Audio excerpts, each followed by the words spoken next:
In today's video, I'm going to teach you Airtable Claude. Choose a method such as Claude API, Make, Zapier, N8N, or MCP.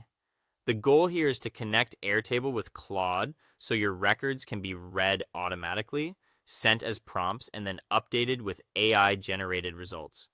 This is useful for things like summarizing notes, categorizing entries, drafting content, or analyzing text stored inside your base.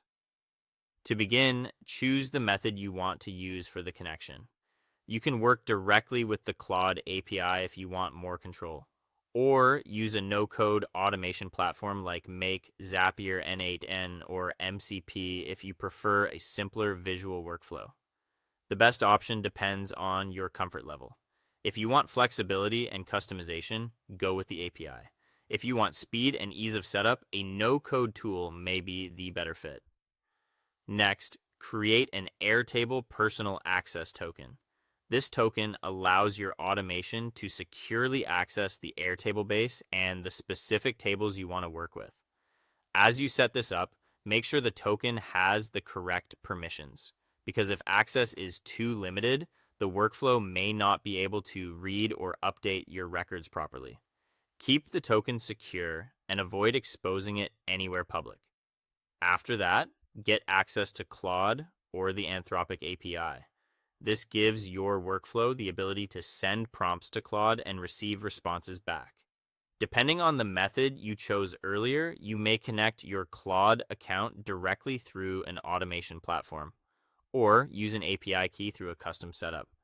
Just make sure your Claude access is active before moving on. Now set up the workflow itself. The automation should watch for or read Airtable records from the table you want to process. In many cases, it helps to decide which field contains the source text and which field should receive the final output. This makes the flow more organized and reduces confusion later. Once the workflow can read your records, send the Airtable data to Claude as a prompt. Be clear about what you want Claude to do with that information, whether that's generating a summary, rewriting content, extracting insights, or analyzing the text. A well-structured prompt usually leads to more reliable results. Then let Claude generate or analyze the response. This is the step where the AI processes the Airtable data and returns the output based on your instructions.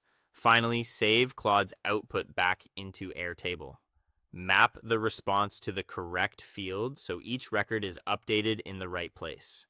After everything is connected, test the workflow with a sample record to confirm that data is being read, processed, and saved correctly from start to finish.